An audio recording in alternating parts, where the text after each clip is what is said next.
Blue, you have the calm. Alright. Welcome everyone to a special Memorial Day debate.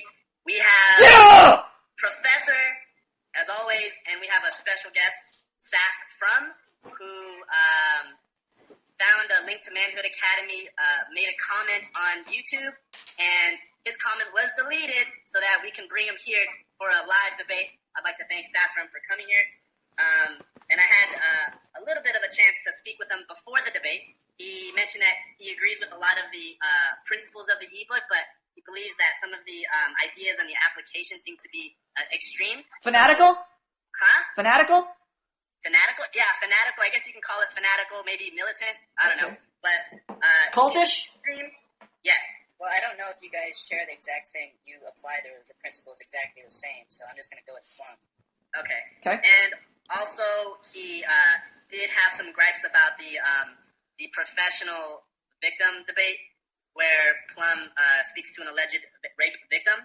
Awesome. And many people thought that the debate on Plum's part was harsh, and it rubbed a lot of people the wrong way. I think we're going to have a great debate this time. I'd like to rub all those critics the wrong way.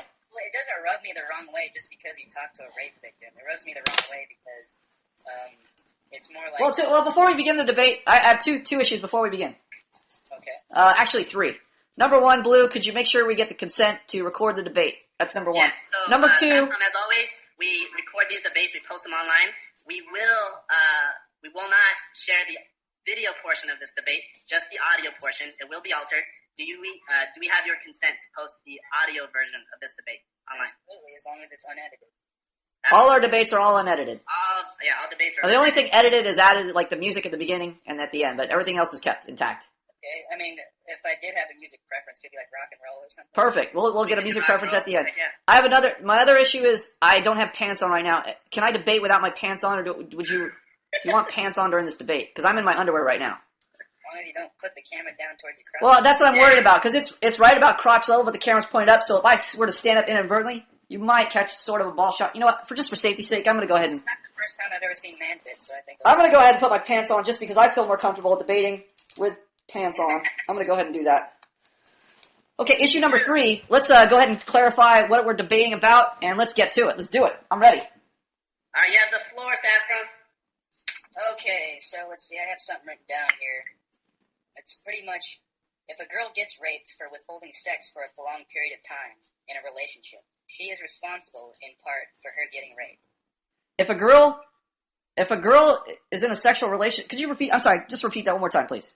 Okay, if a girl gets raped for withholding sex, right, for a prolonged period of time. Wait, what do you mean a prolonged period of time? Could you clarify that part? The rape victim, 2 years, 3 years, whatever it was, something ridiculous like that. Are you talking about the girl in question from the last debate, or are you talking about just any hypothetical? Well, both. Like, both. Well, one is just an arbitrary thing, and the other one is she said she was in a relationship, but I'm not sure about the particulars of the relationship, so I'm not even clear. I kind of have a gist of like the rape. The point that I was making in that debate was that they were in a relationship, and then supposedly the rape occurred. So that was the main issue, that they were in a relationship. The time was irrelevant to me, whether it was 1 week or 2 years in the relationship. The fact that they're in a relationship, they both acknowledge they're in the relationship, that was the relevant fact to me, not the timeline of the relationship. So I don't know if it was 2 years exactly or if that even mattered to you, but it did matter to me. I think me and you both have an understanding of, like, when a girlfriend withholds sex from you from a prolonged period of time, she has an issue with her attraction to you. Right, but I would say, but the point was, as far as the rape goes, I think the point you're trying to establish is that they were in a relationship. That was the main point, not the timeline of how long it was going. So the fact that they were in a relationship and she was withholding sex. Okay, that's yeah. Exactly. That's fine. Okay. So if she's in a relationship and she withholds sex, she is responsible in part for her getting raped if the guy decides to take what he wants. Yes, agreed. I agree with that statement. Well, my opinion and my view is that she's dumb and naive. Well, wait, before you do that, could you speak up? Because we're making this audio, and it's going to be weird if my voice is loud and your voice is quiet. That's going to make it hard. So just speak as loud as you can. Okay. Is that better? That's perfect. Just speak loudly, and I can hear you perfect. Go ahead. Okay, so yeah, she's dumb and naive for being in a relationship, right? Right. She shouldn't be in a relationship if she is not sexually active. That's Right. what There should be no reason for anybody to get into a relationship unless sex is understood in that relationship, because there's no other reason to even you can have a friendship, or your acquaintances, but there's no reason to officially declare yourself a boyfriend, a girlfriend, a wife, a husband, any kind of intimate romantic relationship without sex involved in that relationship. There's no reason. Mm-hmm. Okay, exactly. But on the other hand, what I'm getting at is no means no. No doesn't mean no, especially with girls. Are you sure? Positive. I have a lot of experience with girls. I mean, even popular culture tells us no doesn't mean no. There was I wanted to post this sign I just read, with this feminist, there's the campaign that says, I need feminism because, and girls hold up signs that say, I need feminism because, ... and they put their reason underneath it. And, one of the reasons was, yes doesn't always mean yes, and no doesn't, it was a convoluted take on the no means no meme that's kind of popular. But her sign was, yes doesn't always mean yes. That epitomizes the female mindset. If yes doesn't mean yes, then that means yes means no as well. So, I don't understand how a woman could, okay, there's two things, most guys won't understand this because most guys don't have an understanding of how to attract a woman, but I have I teach how to form relationships with people, and I, of all people, am qualified to say that women don't know how to state their needs. They don't know how to state what they want, and even women don't know what they want. So, a woman may be fine with a relationship, but she may be taught culturally that she doesn't want a relationship. She may not feel like she wants a relationship, but women are not in a position to judge what is good or bad for them because they do not have the capacity to even carry that kind of responsibility. Our whole site, especially a lot of our visitor section, details the countless ways in which women are completely irresponsible, are not accountable to their own behavior. They demonstrate time and time again that they are no different than children in their behavior. They want to have their cake and eat it too. The legal system we have today reflects that.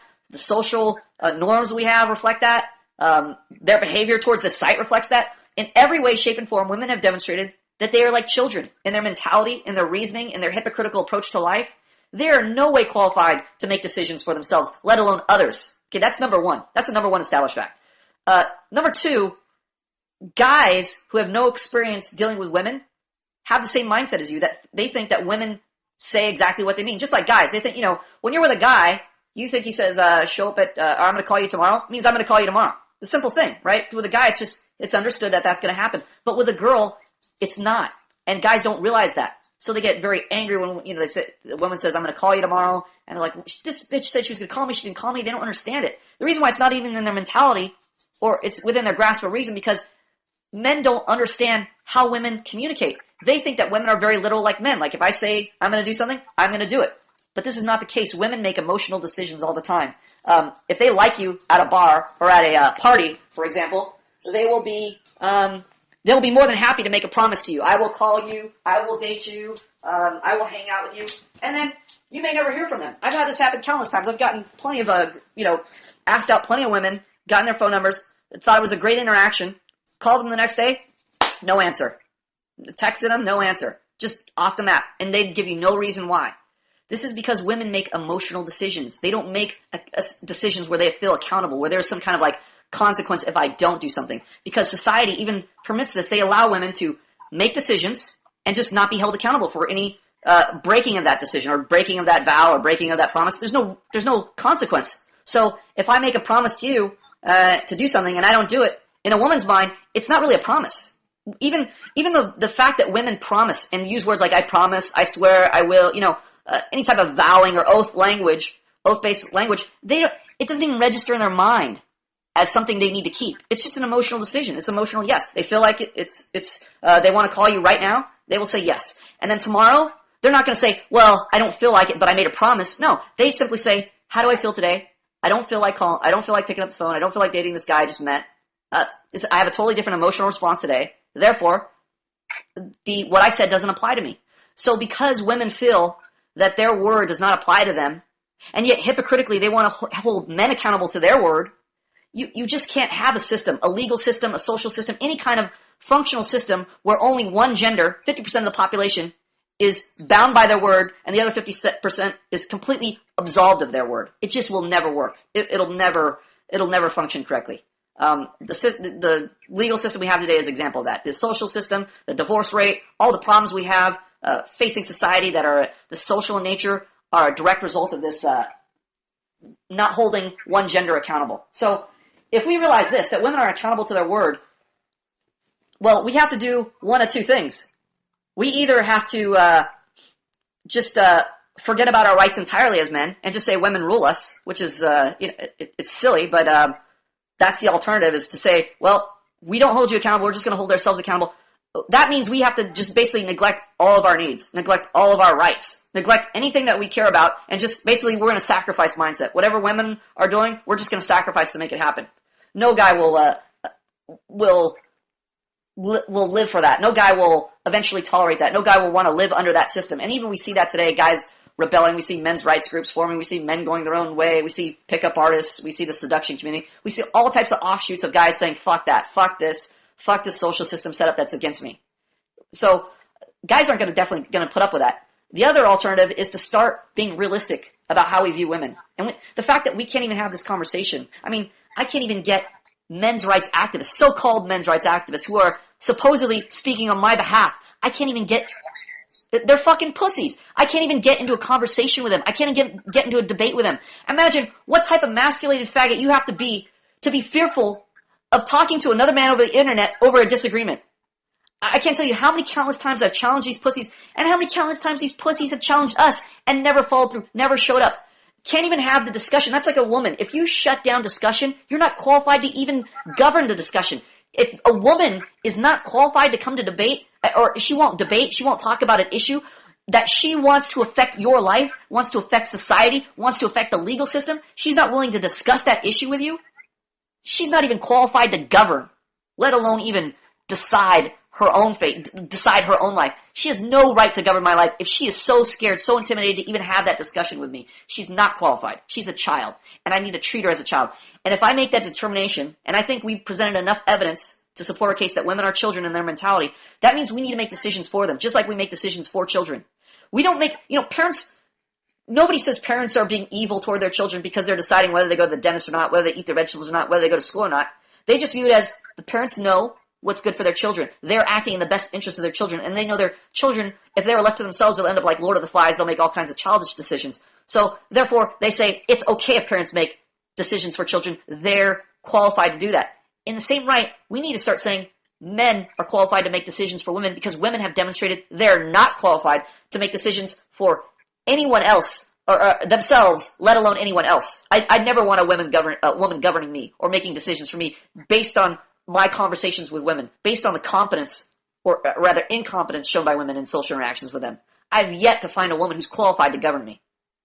So, does that clear up my position as far as this matter of rape goes? What I mentioned before, as far as the relationship goes, is that I think most people have the problem with, because they view women still as men. They view them as just another guy. It's like saying, well, two guys are making a decision. Who has the right to govern the other?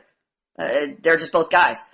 But this is not the case. If you are looking functionally at this case, you'll realize men should be governing women. Right now, to show that women aren't qualified to govern, this is why I interpreted her case this way, where she said, well, in the relationship I was in, I was raped, blah, blah, blah. I said, look, if you're an adult, you need to bear the consequences of your decision. This is to teach women, not that they're qualified, but that they aren't adults. That's the whole point of telling her this. I was telling her that this so-called rape is okay because she chose, supposedly as an adult, to get into a sexual relationship with another adult. So at that point, she's accountable. She's putting herself in the situation. Just like the police will tell you, well, I shouldn't be mugged when I go down the street. You should be protecting me. But the police will also tell you, hey, don't leave cash hanging out of your pockets. Hey, try not to walk through this bad neighborhood at 3 a.m. at night. Hey, try not to just lounge on the street with all your valuables out. Hey, try to roll up your car windows at night, right? Why do they tell you all these tips? If society should treat you just like a woman, shouldn't they be catering society around you and saying, hey, thieves and muggers don't mug, don't steal? Shouldn't they be telling them that instead of saying to you, hey, be responsible? Be responsible for your life, be responsible for your possessions, be responsible for your family? Why do they even tell you this? Why don't they do the same thing with men and say, hey, men, don't worry about it. You don't have to be accountable for your life. We're going to make society bend around you. Why don't they do that? Why don't they do that with men? They don't, because they consider men to be adults. They consider men to be responsible, even boys, teens. So if we consider men should be accountable, why not women? So I say to women, if you get in a sexual relationship and you get raped, there's no such thing as rape when you're in a relationship. I'll consider rape when you're not in a relationship and that person just abducts you. Great. I'll say that's rape. I'll support you 100%. That man should be thrown in jail, bury him under the jail. Fine. But if you're in a relationship, it's implied that there's sex is going to be involved. So as long as you're in that relationship, there's no such thing as rape. That's ridiculous. That's a childish view of a relationship. That means you always want to have your cake. You always want to be the helpless, defenseless victim. And yet, over here, you want to be an adult and have the adult rights and privileges of an adult. You don't get both. You got to make a decision. Adults have to decide whether they're going to be helpless infants, which get all the benefits that helpless infants get along with all the restrictions and limitations. If you're going to be a helpless infant, right, you get restrictions and limitations on you. You're not allowed to go out when you want. You have to be accompanied by an adult. You can't do whatever you want. Right here, and I want to hear from Safram. So, your comments. Okay, well, I agree with you mostly on that because, like, have you ever read any articles from Dan Savage? He's like a Seattle journalist. Yes. Yes. He's a pussy. There was an article there that infuriated me where he wrote that there's a woman that wrote in that her man got a motorcycle and she didn't like that. She thought that was too dangerous for him. She thought he was threatening his life by riding a motorcycle. So she says, what do I do to make it so my man won't ride this motorcycle because I don't want him to endanger his life? And Dan Savage was just like, hey, my husband, he grew a mustache when I was away for a week doing, a seminar or something. And he came back, and he knows I hate mustaches, so I withheld sex from him for a week to make sure that he would get rid of that mustache. Wait, I'm assuming that means Dan Savage is gay. Yeah. Okay, got it. All right. So it's like I was just trying to think of it in like male and female terms. He'd be like the woman withholding sex from the boyfriend, basically. Exactly. Until you get your way. He was telling this to the woman, thus perpetuating that mindset. That just, if a girl did that to me, I would dump her immediately. It's like, go fuck yourself. Right, okay, well, we agree on that. I want to get to the disagreement. What part do you disagree with? Okay, so, the accountability part is, it's like, okay, you're in a relationship for 2 years, you didn't have sex. At what point do you, as a guy, do you not just say, fuck it, I'm moving on? Right, this is two different issues, though. You're talking about a guy who is putting up with a girl, and I believe she said, I let him know up front that this wasn't going to be a sexual thing or something. Why even get in the relationship then? Or why even make this pretense of we're boyfriend, girlfriend, going to be husband, wife, going to be engaged? Why even say all that? Because it's implied that once you get together, there's going to be sex involved at some point. So the fact that a guy would even put up with this is a secondary issue. It's this guy's a complete pussy for even putting up with it. But it looks like he didn't put up with it. It looks like he went forward and just enforced his will on her.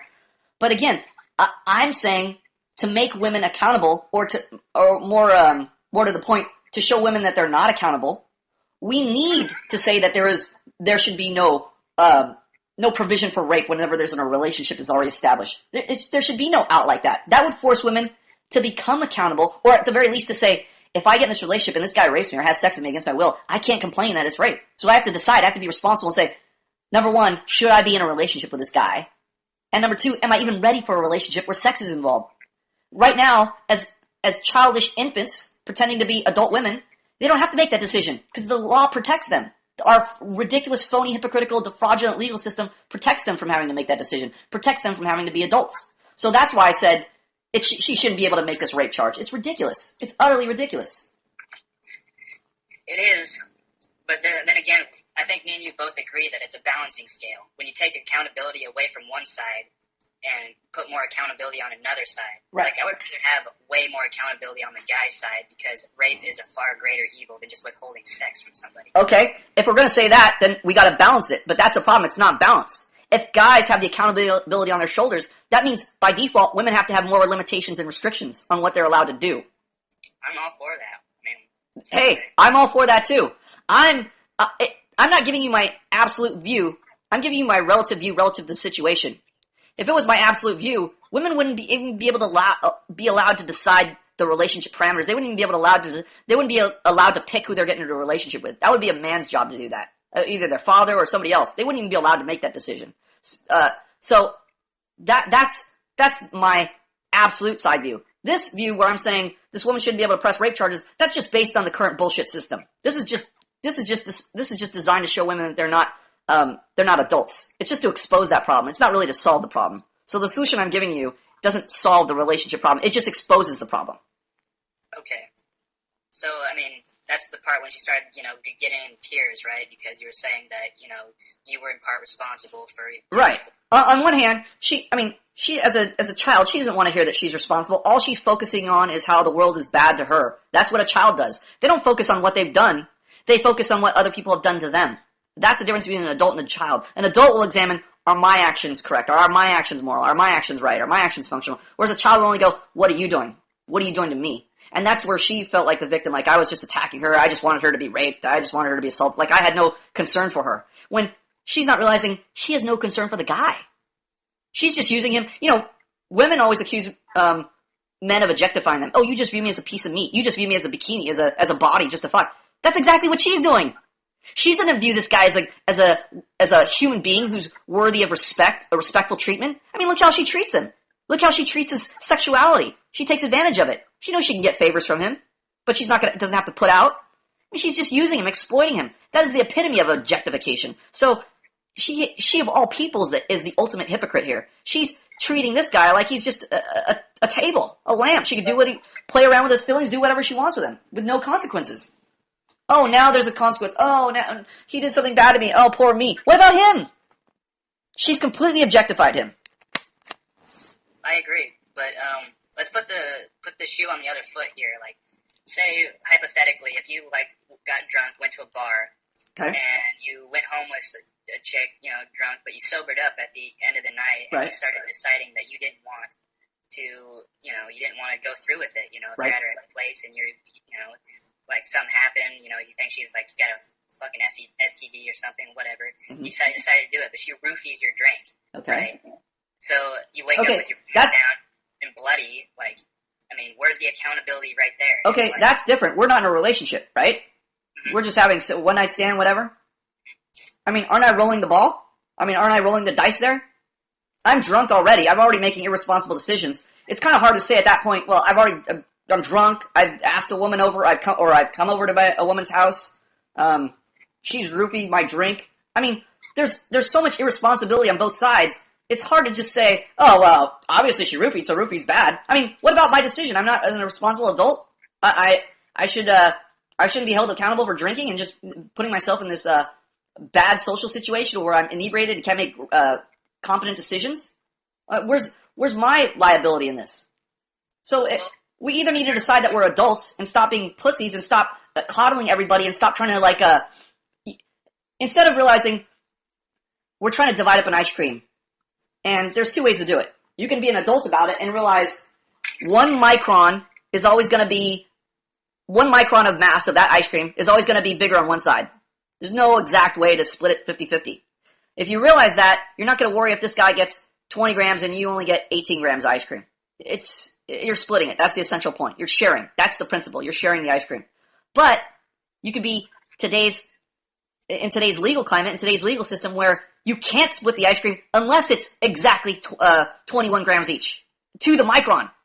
Not just 20. It has to be exactly 20.00000, not 20.0001. That's the legal climate we have today, where we're so concerned about each little iota of the law that we lose the whole principle of the point of the law. So if we live in that legal system, there's always going to be a loophole. There's always going to be a loophole. Our tax system is a prime example. There's always a loophole. There's always a loophole to if you really don't want to pay your taxes, there's always a loophole. So if we make the law simple, we say you have to pay your taxes, not there's loopholes to get through, because all we're doing is saying there's holes in the dike and you got to plug your finger in there and hopefully get all the holes. No, you need to build a good dike in the beginning so that you won't have to deal with all these cracks in the system. Same with the tax code, same with laws. You have to build a proper foundational law where the spirit is stressed, the spirit of the law is stressed. So for instance, in that case, the ice cream, if we're saying share, the point of this law that we're making is to share the ice cream, to divide it so that everybody gets a portion that meets their need. Not, the point of the law isn't divide it so everybody gets the exact same amount down to the last, measurement of weight. That is not the point of the law, but people have made that the point of the law. They have missed the spirit of the law, and they're just concentrating on these little iotas, there's always some little loophole, some little thing to get distracted on. If you get focused on that, that is why our legal system is so convoluted. Nobody understands the legal. Why do you need a lawyer? You really shouldn't even need a lawyer. It's an embarrassment that we need lawyers to handle legal disputes. If there was a legal dispute between you and me, we should just be able to go to a judge and present our sides, and a judge decides. We shouldn't need a third party who is specially versed in the law because it's so fucking ridiculously complex that we need another guy to speak a foreign language just to interpret our case for us. That is ridiculous. That is an epitome of silliness.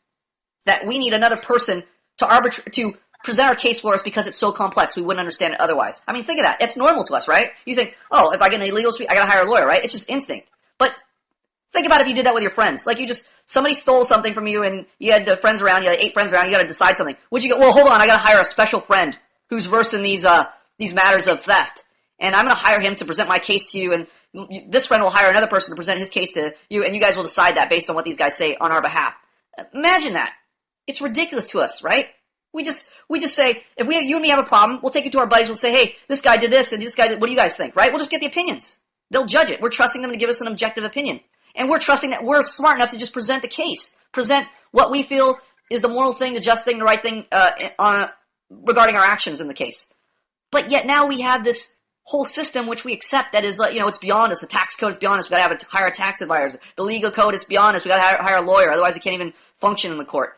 It's such a silly process. This demonstrates that people are so utterly fucking missing the point of the law. They're so weighed down by each little semantic of the law that they don't even understand the point of the law. So if we get involved in this kind of situation as we're in right now in this current social and legal climate, there's no way to fix everything. Because we're always going to be like, well, is it fair in this regard? In this regard? What about in this situation? What about at night? What about at day? What about, with certain friends? What about certain family members? The marriage laws, the divorce laws, how much do they get? How do we decide alimony? What's the formula? Imagine when you hear about it and you think, this husband gets the child 70% or 30% of the time, and the woman gets the children 70%. How do you even decide on a percentage, let alone figure out the percentage of time? It's just silliness. The fact that we're down to the iota of the law, it makes life unbearably complex. All right, and let's go to Saffron. You can comment on what he just said. Okay, well, there's an organization out there called Common Good that's trying to deal with that, but, I know what you're saying with putting holes in the dike, right? You're trying to constantly plug up any loopholes and make sure that nobody can get around the law, pretty much. So, I'm trying to draw the conclusion of why the law is to do, restore accountability and stuff like that. Make sure that people are accountable for Well, it only restores accountability if you can enforce it. For instance, if I say, don't disturb your neighbor, right? That's a law. That's a precedence. Just saying, respect your neighbor's presence. He's right next to you, right? That's a principle. So we can rule on that. But then we could say, well, I want to cover every iota of the law. So now I say, don't play your radios at 10 decibels, higher than 10 decibels. I don't know if that's correct, but I'm just using an example. Don't play higher than 10 decibels. But now, did we cover iPods? No, then I need to write another law that says don't play iPods higher than 10 decibels. Now, what if I play 2 radios at once with a combined 5 decibels each? Just assuming we could add decibels. Do you see how there's many ways to circumvent that law if I'm creative enough and if I don't care about the spirit of the law? I can legally meet the standard of that law, but I'm not actually respecting the law. I'm actually trying to break the law in a legal way. So we should not be concerned with the legality. We should be concerned with the principle that the legal system is trying to represent. The law is not just there arbitrarily just to make rules that are difficult to follow. It is there to enforce a principle. For instance, the law, where they have leash laws, where you're supposed to keep your dog on a leash. The leash laws aren't there to prevent you from having dogs or playing with your dogs. They're to prevent you from your dogs getting loose and biting the neighbor or preventing chaos, right? They're to enforce a principle where there should be harmony in the community. The point of the law, though, is not to have your dog on a leash, because now if we say, well, I have my dog on a 70-foot leash, right? Now we got to make another law that says he must be on a 6-foot leash. So if I only care about the letter of the law, I can break the law legally. There's many ways to do it, and we always do it. That's why our laws are so unbelievably complex, because everybody is trying to break the law in a legal way. They're trying to not be held accountable to the law because they don't respect the law. The law, because they don't respect who's giving the law. The people who are giving the law reflect, if they're not able to enforce the fact that you should be respectful of your neighbor, if you can't enforce that, no amount of laws will make that happen. Just adding, people just think, just add more laws. It'll just cover all loopholes. Never happens. Never works. People always find, technology, a prime example. The way technology moves, it always has a jump on a law. You know, it's funny, they had a commercial that said, you know, when they talk about piracy, anti-piracy laws, they said, you wouldn't download a car, would you? And it's trying to make an extreme example like you could actually download a car. But we know we can't download a car, we can only download like music. But now with technology, we got 3D printers. How far away will it be where we can actually download the blueprint for a car and just print out a car? Right? So there's eventually a loophole with every law you don't want to obey. You could be legally meeting the standard of that law if you don't really care about the law. So the legal, just setting up the legal precedent is not the issue. It is making people accountable. The whole debate is really about accountability. Women are not accountable. So whether we say they're sexually assaulted, raped, whether they're unwelcome advances, whatever we call it, in whatever circumstance it's under, if we don't, at the heart of this issue, make women accountable for their behavior, it doesn't matter what we call it. We're going to have to be coddling them with any number of situations. Okay, so let me clarify. So you're saying that there is no way legally, but maybe socially, that we can make the accountability on both sides equal. So it's like if a guy. No, because you have to have the capacity to do that. You're assuming that women are just as capable as men. They aren't. That's why the accountability shouldn't be 50-50, which they're trying to do today. You know, feminism is like, well, we want equal rights, but that goes with equal accountability. That's not possible. Women simply don't have the capacity. They haven't demonstrated that they have the capacity to be just as accountable as men. I mean, they gotta lower the standards in the fire department, the army, any physical occupation, they gotta lower the standards for women. So already women aren't accountable, physically at least. How can we hold women accountable 50% of the time, or in an even Steven way, if they can't even fucking do their job? We have to pick up the slack for them. So how can we ever talk about a legal system or a social system which holds us equally accountable when women already demonstrate right off the bat they're not accountable? They can't meet the standard. They don't have the capacity to meet the standard. If you don't have the capacity, you shouldn't be held accountable. Just like, in reality, I wouldn't hold women accountable because they should have more rights and restrictions put upon them. They're not accountable. Men should be held accountable because men have the capacity. But by the same token, men should be governing women's lives, not vice versa. Men should be in charge of women. That's what we always teach guys in your relationships. Men should be in charge of the relationship. And the proof is in the pudding, because the funny thing is, it's not just a social, a legal principle that's a good idea, but it's a social principle as well, because when men aren't in charge of women, we get manginas, we get masculine males, we get guys that end up in the friend zone. We get guys on Reddit who are always complaining, I never get sex. We get guys who complain, I only get sex once a week, once a month. Those guys are definitely not in charge of their relationship. When a guy is in charge of their relationship, what's that? Not in charge of themselves. Well, not in charge of the relationship either, in either sense. So if they're not in charge of that woman, when they are in charge of that woman, the woman is more sexually turned on and will meet his sexual needs. Like, men right now think like women, their vagina will just hurt, or they just don't want it, or they got headaches. Like, they have all these bizarre notions of how often women want to have sex or can have sex, just because they're not in charge of their relationship. I've never had that problem. I've dated different types of women, and I never had the problem where, couldn't get enough sex. I only get it on Tuesdays. Never had that problem. Never even had to ask, like, honey, is it okay tonight? I never had to ask. It was just understood. I mean, it's a foreign concept. I can only imagine what guys are going through in their relationships. Honey, can I get a blowjob today? Can I get sex today? I don't even imagine how they initiate sex or how they have it. Yeah, I don't disagree with that at all. I mean, I've witnessed it personally, but then we're getting on to the debate of enforcing your authority, and now that starts to get into kind of a concept where it's like, it's almost like, what is it, where the girl gets kidnapped and she falls in love with her captor. Like a Stockholm Syndrome, so to speak. Yeah, Stockholm Syndrome. Right. That section in ebook of enforcing your authority, and how she starts loving you because you're, just putting a fucking kibosh on her during her life. That totally sounded like Stockholm Syndrome. I mean, even the fact that works should tell you something about authority. I mean, this is a guy abducting a girl, a stranger, right? So, and it's like a completely, you would think, you would think irrationally it seems like that girl would be horrified of that guy and never want anything to do with that guy, but yet the opposite happens. Why? Authority. Authority's attractive. I mean, think of all the serial killers and rapists who get millions of letters and, they get marriage proposals from women. Why? Why does Chris Brown get all these, after he beat Rihanna, girls saying, oh, I wish he would beat me. Why? I mean, why is the S&M novel, 50 Shades of Grey so popular with women? Talks about all, bondage, you do what I tell you to do. Why? We always, society sends the total opposite message. Always ask permission, always be respectful of women on dates, always do that. Why? Right? Reality is completely different than the media's feminist notion of how men should handle. I mean, I just posted this Doritos commercial where this kid is leaning over, there are two kids sitting in a car, a guy and his teen girl that he's on a date with, and the narrator says, are you just gonna sit there?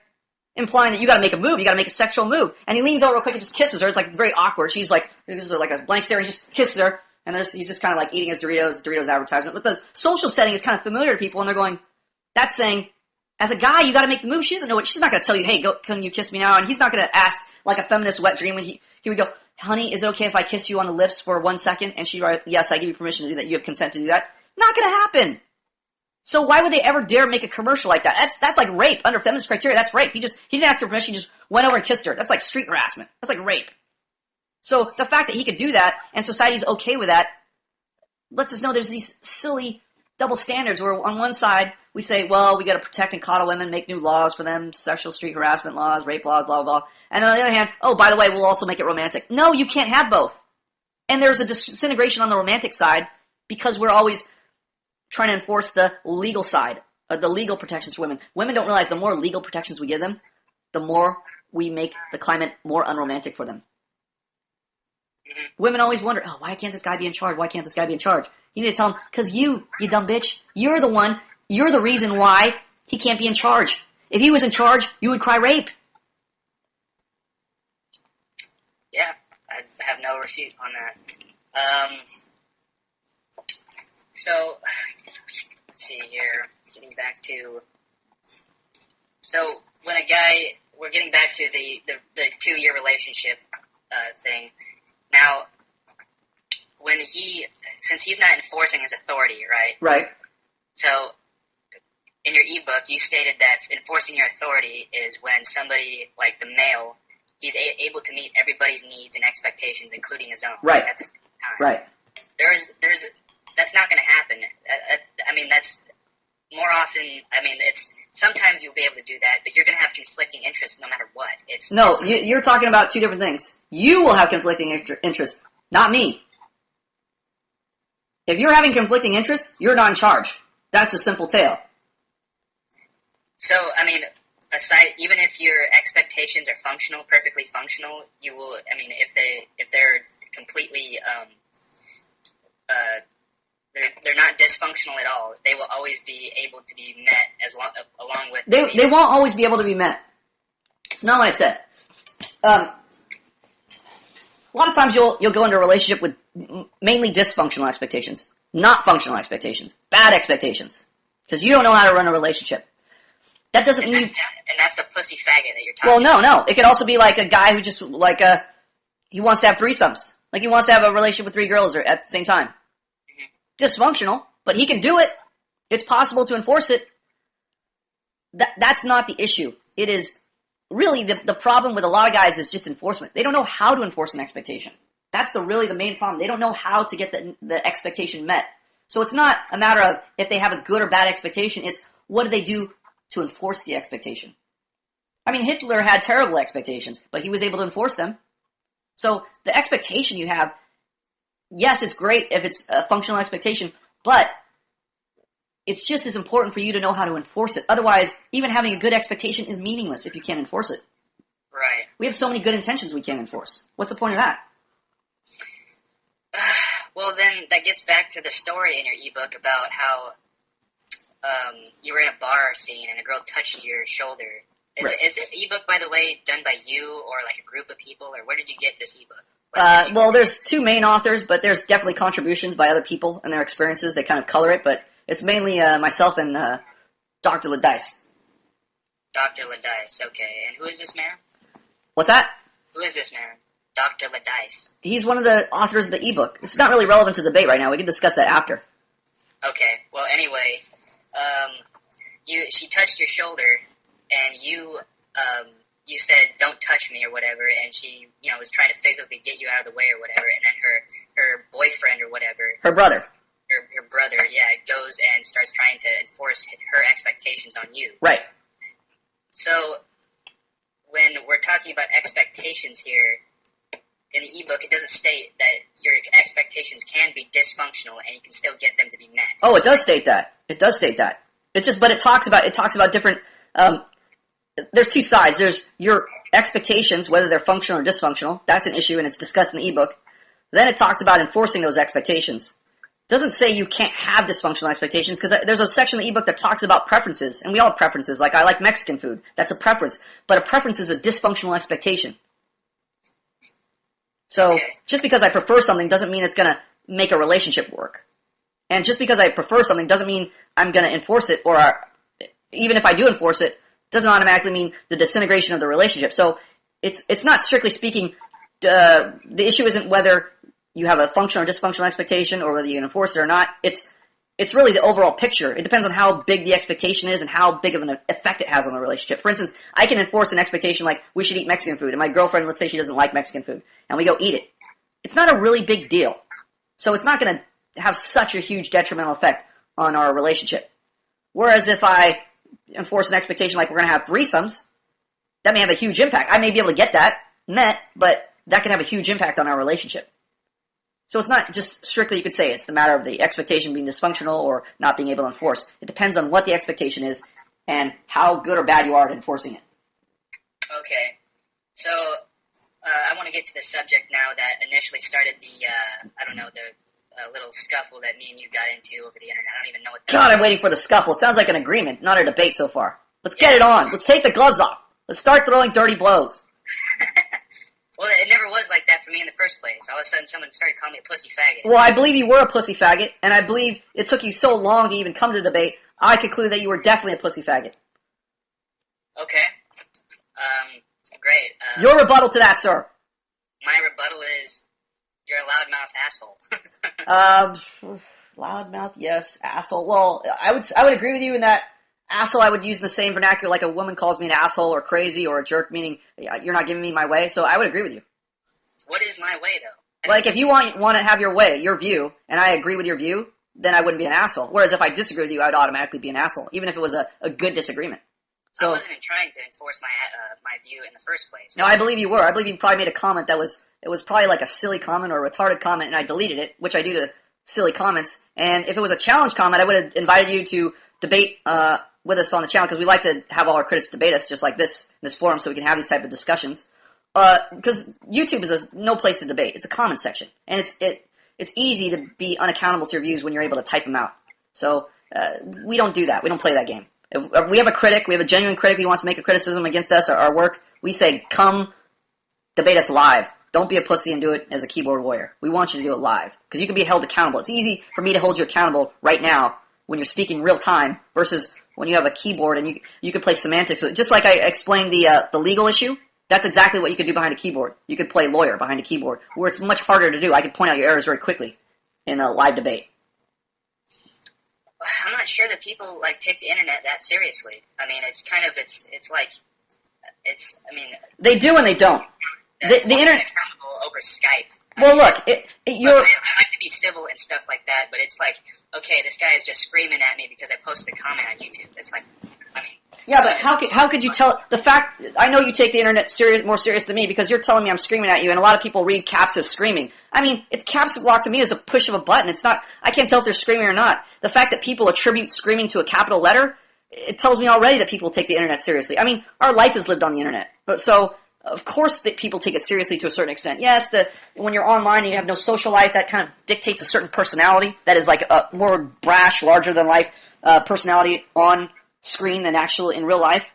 But that's also why we want to have these debates. We want to show the phoniness of our critics. Like these people who have so much bravado and so much gumption to say, you guys are wrong and because of this and this. We want them to say that to our face. Why can't they say it to our face? Because they're cowards. They don't really mean those things. They're not their children. They're screaming into the wind. And we want to expose our critics to let people know that they really don't have a position that they can defend rationally, that they're just making empty claims, just like most people do on the internet. They make empty claims. Mm-hmm. This is why we need to have these debates. It's so important, because if you don't have these debates and we just leave it on the internet, the arguments are useless. You really can't point at your opponent's deficiencies or you can't expose bad views simply in writing. It's too easy for people to play lawyer. We've already demonstrated that countless times. So this is a perfect opportunity, this informal court, to let people judge the arguments in real time and let them see the reasoning behind those arguments. It all comes to the forefront. That's what's exposed. That's what we want to expose. Because if our position is really a bad position, you should have no problem exposing it. Okay, so you support being open to the public as far as showing debates with people, but you will not accept comments that you don't agree with on your Right, channel. because the channel it's too easy to become like to use it as a propaganda tool, to use it as just an announcement for something, an opinion that doesn't belong there, where we can't challenge that. And so I'll give you a perfect example. If the top comment, like by a feminist, is just some stupid, retarded comment, it could be upvoted 1,000 times by feminists, and it'll be the top comment. And people will assume when they read that is the most important statement about this video, when it's complete bullshit, even though I have a response to that comment.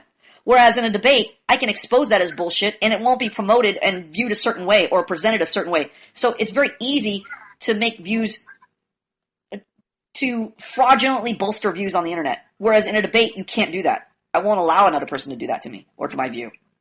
So I have a voice. If I could always attach my voice to their comment, no problem. But the way YouTube is set up doesn't allow for that.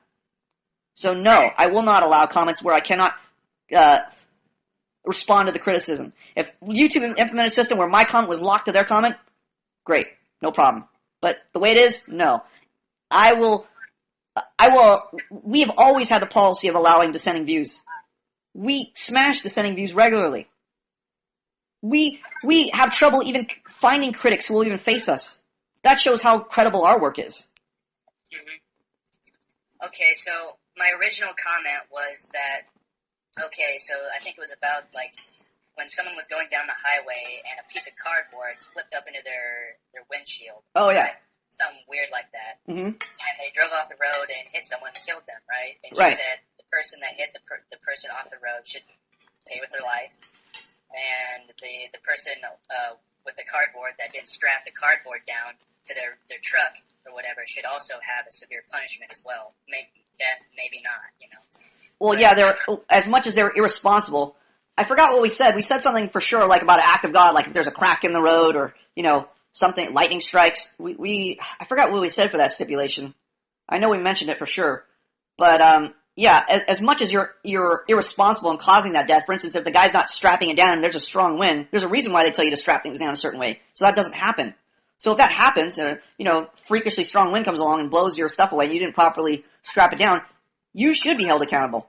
Even if it's like, you know, you don't expect somebody to die, but if they die, it's just like, it's a difference between you running near a cliff and falling off and you being pushed off a cliff by somebody else. Now, in one case, you're just being careless. You're running along a cliff and you trip and fall and you die, right? Everybody expects you, if you fall off a cliff, you're going to die. Gravity takes over. If somebody pushes you off, it's not your fault. But do people expect you, because it's not your fault, to not die if you fall off a cliff? No, they know gravity works 100% of the time. So there's no, you notice there's no arguments against gravity? Because gravity teaches you to be responsible around a cliff. They know as soon as you get near that cliff, start being responsible, or there's could be serious consequences. Either you're playing and being irresponsible and you could fall, or somebody accidentally pushes you, you fall. Either way, you're dead. So the issue is not like lawyers like to do, well, what was your intention behind the pushing, or how far were you running, or how long were you running along the cliff? Were you looking when your shoes tied? You know, all these issues don't matter. All that matters is once you start getting near that edge, you need to start fucking being accountable for your behavior, or be careful because other people will be responsible near you. So if other people aren't accountable for their behavior, be careful when you're near them, because you're near a cliff. See when the punishment is consistent and enforceable, it changes people's behavior completely, right? We don't need to lecture people about don't play near cliffs. You don't see any public service announcements of be careful about gravity. No, it's common sense, and we have enough examples, and the punishment is consistent enough where we don't have to go, oh, we need to make a law. No, the law is spontaneously there because the enforcement of the consequence is natural. It's consistent. That's how our legal system should be. It should be consistent, just like gravity. When it's consistent, it changes people's behavior. When laws are inconsistent, they don't change shit. But we just have to make more laws. So this, okay, and then this leads into the safety net. It's like we have a cliff, and then we have a safety net below where you're walking. Okay. You're still banking on the safety net, though. You're taking a risk. Exactly, yeah, that right there. And then you went into the analogy about, like if you just all of a sudden took over the legal system right now, just boom, you had control over it. You would let everybody go. Yes. Right. And even hardcore criminals, yes. Right. Serial killers, mass murderers, rapists, everything. I would let them all go.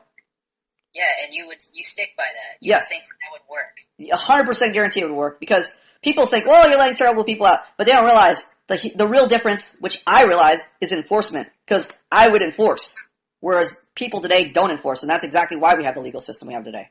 Or that's exactly why we have the highest incarceration rate on earth in our country today, because people don't enforce. I would enforce, and you would see a drastic, I mean, we could just, like I said, we just look at gravity. Same thing.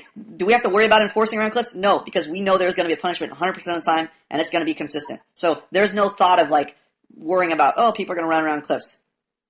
Just like when parents see children run the street, they get angry, they get pissed, and they spank their kids, right? Why do they get so angry? Because they know there's no second chance if you get hit by a car. You don't get to go, oh, well, his intention was good in running out in the street. He was chasing after a ball, so he shouldn't get hit that hard if his intention is good. No. Whether your intention is bad, you're negligent, accident, doesn't matter. If you get hit by a car, you're dead. Same consequence. That's why parents are super angry. They don't care about the excuse. Don't play. And then there's going to be enforcement if you do play in the road. So, just like that with gravity, just like with a legal system, don't play around, because there is going to be a consequence. I'm going to let everybody go, but with a stipulation that people won't understand until it actually happens. They're going to see some people fall off the proverbial cliff, so to speak, and see them splat. And once they start seeing people splat in my new legal system, they're going to go, oh, this guy doesn't fuck around. There's a new sheriff in town. Society's going to operate a different way, guaranteed. I think you're underestimating how fucked up people really are. No, I think you're underestimating how badly our legal system is today.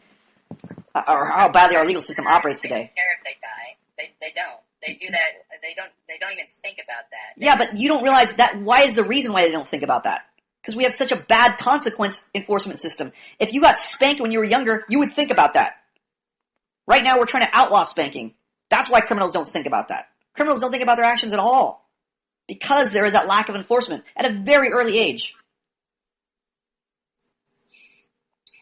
So, I mean, lethal injection, that kind of stuff that still exists today is not severe enough. Well, the problem is, before you get to lethal injection, you need a spanking. If you don't have a spanking leading up to lethal injection, guarantee if you had spanking, you would have nowhere near the amount of people on death row.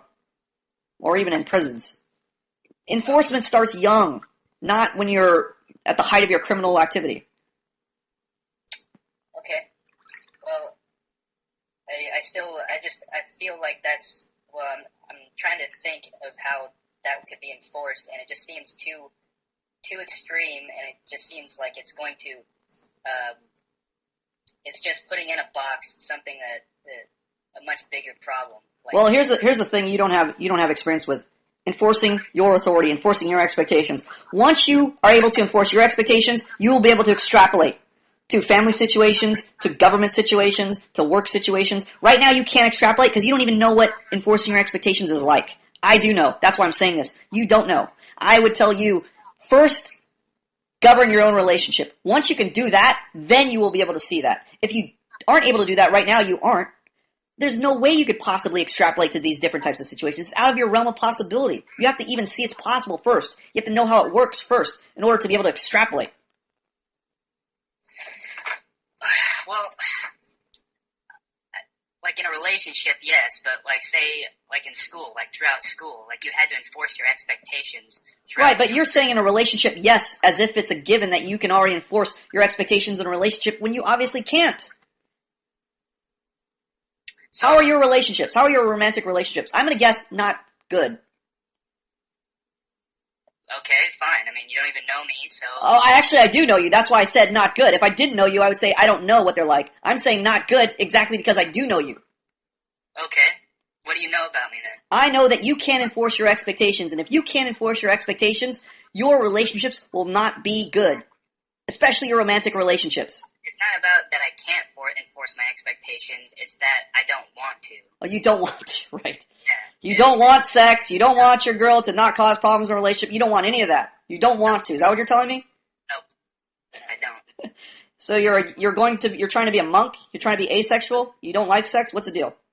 Well, no. I mean, I have one night stands once in a while. So you prefer one night stands to having consistent sex? Is that what you're telling me? At this point, yeah. At this point, you're trying to sell me on the idea, as a guy who's had probably more one night stands than you have, that you prefer one night stands to having sex whenever you can get it. That's what you're telling me. You're trying to sell me on that idea. It's because I can't stand, like, doing that whole thing, like, female. Why can't you stand that? Because you can't get your sexual needs met is what you're essentially telling me. You don't know how to deal with women is what you're essentially telling me. What I just told you in the beginning. You don't know how to get your needs met in a relationship. Therefore, you don't like that relationship. You're not having good relationships with women. There's too much in my life, period. Too much in your life? What is there so much in your life that is not in every other person's life? It's like I work 2 jobs. I go to school. Jobs are irrelevant. Jobs have nothing to do with your ability to govern a relationship. Just because I work a lot doesn't mean I can't still manage a relationship when I'm in the relationship. How does one affect the other? There is way less time to do all that stuff. What do you mean time? You're managing when you're with that person. That's all you need to manage when you're with that person. Right. There's no, when you're away at work, then something mysteriously happens. No, it all happens when you're with that person. And when you're not at work, you're with that person. So that is the time when you are managing. Okay. And you're a bad manager is my point. Yeah, I'm 23. I don't. So now you're using your age as an excuse. Before you said you weren't a bad manager, now you're using your age as an excuse. I'm 23, of course I don't know how to manage. Yeah, because I'm young. So before it was, you didn't know how to manage, but now it's because you're 23, that's the problem. Once you hit 24, or 27, or 30, now you'll know how to manage somehow, magically, right? No, that's not it. I'm working through it. How do you work through it? Tell me, what are the steps that you go from not being able to manage a relationship to now suddenly you're older and you can manage a relationship? How does that work? You gotta learn. Okay, that's what I'm asking. I want to learn. How do I learn what you're going to learn about managing a relationship? What do I need to learn? Get into more social interactions. Talk to more people. Okay, how is talking to more people going to help me manage a relationship with a woman? How? Because it'll help me figure out how to enforce my social expectations. Enforce your social expectations. It'll help you figure it out. You know how many guys I've talked to that don't know how to figure it out, that are much older than you? No. This is a worldwide site. This is not just in America. This is a worldwide site. I talk to a lot of guys on a daily basis. Not just students, visitors as well. There are a lot of guys that are older than you that don't know what the fuck they're doing. So I hate to dispel your illusions here, but age isn't going to help you. Or just dealing with more people isn't going to help you. Well, great. I mean, if I can get more direction in that regard, then I'm grateful for it. But, well, that's exactly why we exist, to help clueless guys like you manage your relationships. Impotent guy, I'm not. I'm pretty capable at it. You're pretty capable, and you just told me you don't know what the fuck you're doing. You can't even give me a straight answer. How could you be capable when you can't give me a straight answer? Because I'm not in the social interaction phase. It's like you go. Social interaction? What do you mean? There's no phase? There's no magical phase. We're talking right now. That's a social interaction. As soon as we start talking, that's a social interaction. There's no magical second phase. If we suddenly brought a girl here, I would talk to the same way I'm talking to you. There's no magic switch I'm throwing all of a sudden. That's not what I mean. That's not what I mean. What do you mean then? I mean, when I'm trying to go and, learn more and start enforcing my expectations, I have to be away from work. I have to do all these things. What does being away from work have to do with any of you enforcing your expectations in any relationship? What does that have to do with with any of that? Allocating time. What does time have to do? I just told you. It's irrelevant because when you're not at work, you're with her or whoever you're with, your friends, your buddies, whatever. That's when you're managing. Right now, you're trying to manage your expectations with me. Anytime you're talking to somebody, you're trying to manage and enforce your expectations. There is no magical time window. It's when you're not working. When you're not at work, you're managing your expectations. Even with people at work, you're managing your expectations. There's no time when you're not managing your expectations, except when you're dead. Okay, I've had enough of this pity party and talking about myself. It's not a pity party. It's an exposing party to let you know you don't know what the fuck you're doing. And a result of not knowing what the fuck you're doing in your own life, consequently, you don't know what to do in an extrapolated life like a government, a society, a bigger picture life. That's my main point here. If you knew what to do in your microcosm life, in your small social circle life, you would know what to do in the bigger picture. My answers would make more sense to you. That is the point of me harping on your personal life right now. Okay, so I understand that. I understand that I don't know what the fuck I'm doing. And I understand that no one around me knows what the fuck they're doing. Well, if you understood that, then your inquiry about I don't think this would work or I just don't see this happening, you wouldn't even have that question. Mm-hmm. That question would be solved by you learning how to manage your own relationships. Once you understand that principle, you can easily extrapolate that to larger groups of people, to a family, to a work, to a community, to a country. Okay. So, what do you suggest? I suggest you enroll at the academy. That is my suggestion for you. Okay. I don't have anything else to debate right now. So that's it? Well, do you tap? Are you tapping? This could be a record. Are you tapping? No, I don't want to tap. You don't want to. All right. I guess let's go to Blue. Are we going to audience reaction? Let's go to audience reactions unless you have anything more to say. Honestly, it just got kind of fucking weird at the end. I don't even understand what was going on. Like, he's right about enforcing expectations. I suck at it, but, you know, I think as long as I keep working at it, it's not going to be such a huge issue eventually. Well, I think after a few listenings of this debate, it'll come more clear for you. But right now, you're involved in it, so it's going to be harder for you to digest everything. But for now, we're going to go to audience reactions. So let's go to Chewy. Hey, can you hear me? Yeah. We can hear you. Oh, sweet. What do I think about this debate? I think this guy needs to enroll. I really would like to see him do that. Because, just... I have no reactions. That's Okay, bullshit. This guy's bullshit. A complete waste of time, Blue. Why did you even call on this guy? I'm incompetent. What a waste of my time, Blue. Alright. Let's go to General Butt Naked. This is the first one I've attended. Can y'all hear me? Yes, speak up. Go ahead. Yes, this is the first one I've actually attended. But it wasn't really more of a debate. It was more of somebody who was getting a lesson. Because every time Plum said something, you were more like, it sounded like you were just internalizing what he was telling you. It didn't sound like you were arguing anything. Then you came up with your next point, he addressed it, then you internalized it and moved on. It didn't really feel like a debate. The debate's back and forth and you have a strong argument.